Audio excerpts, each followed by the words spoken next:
আসসালামু আলাইকুম। গতকালকে জুলাই ঘোষণাপত্র পাঠ করা হয়েছে। একই সাথে নির্বাচনের তারিখ ঘোষণা করা হয়েছে। এই নির্বাচনের তারিখ ঘোষণা করার পরেই বাংলাদেশের সবগুলি রাজনৈতিক দলের একটা প্রতিক্রিয়া দেখা যাওয়ার কথা ছিল। কিন্তু সেটি দেখা যায়নি।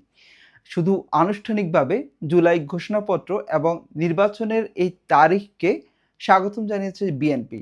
বাদবাকি জামাত, এনসিপি, এবি পার্টি বা গণ অধিকার পরিষদ কেউই আনুষ্ঠানিকভাবে কোনো রকম আ তাদের প্রতিক্রিয়া জানাননি। এটি একটি শঙ্কার জায়গা। শুধুমাত্র জামাত গতকালকে বলেছিল যে, এই জুলাই ঘোষণাপত্রটি কবে বাস্তব রূপ হবে বা কেন পরবর্তী নির্বাচিত সরকার এসে সেটিকে সংবিধানের অন্তর্ভুক্ত করবে, তার আগে কেন করা হবে না?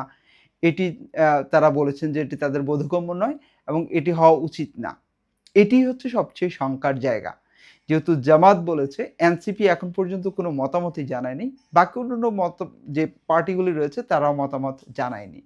এখন প্রশ্ন হচ্ছে, যেহেতু তারা কোনো রকম মতামত জানায়নি বা তারা বিরত রয়েছে, হয়তোবা তারা সামনে বলবে যে জুলাই ঘোষণাপত্রকে এখনই সংবিধানে অন্তর্ভুক্ত করা হোক।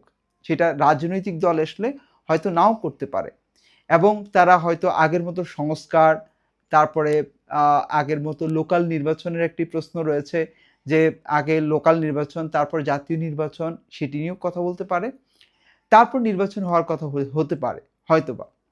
আপনারা খুব খেয়াল করবেন যে, কয়েকদিন আগেই মির্জা আব্বাস একটি আ বক্তৃতায় বলেছিলেন যে, ডক্টর ইউনূস সরকার যদি নির্বাচনের তারিখ ঘোষণাও করে, যদি তারা তারিখ ঘোষণাও করে, তাতেও তিনি বিশ্বাস করেন না যে নির্বাচন ওই তারিখেই হবে।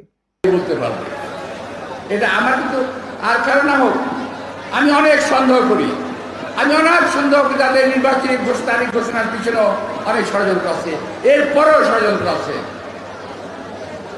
আমি এখনো মনে করি নির্বাচনকে তারা সুষ্ঠু না হওয়ার জন্য যত প্রক্রিয়া আছে তারা সেগুলা করার চেষ্টা করবে।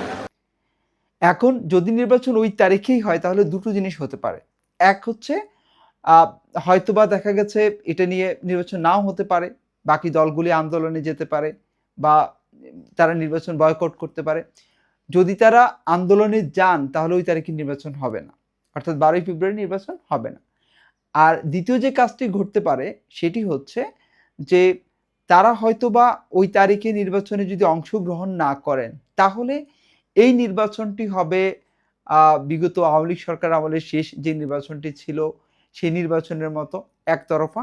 অর্থাৎ একা, একা সেখানে হয়তো বিএনপি অংশগ্রহণ করবে। বাদবাকি আরো ২-১ টি দল অংশগ্রহণ করতে পারে। কিন্তু এই ধরনের নির্বাচন আসলে কতটুকু গ্রহণযোগ্যতা পাবে, সেটি নিয়েও প্রশ্ন থেকে যায়। এখন সবার মুখে, মুখে প্রশ্ন যে তাহলে কি আমরা আরেকটি একতরফা নির্বাচন দেখতে যাচ্ছি?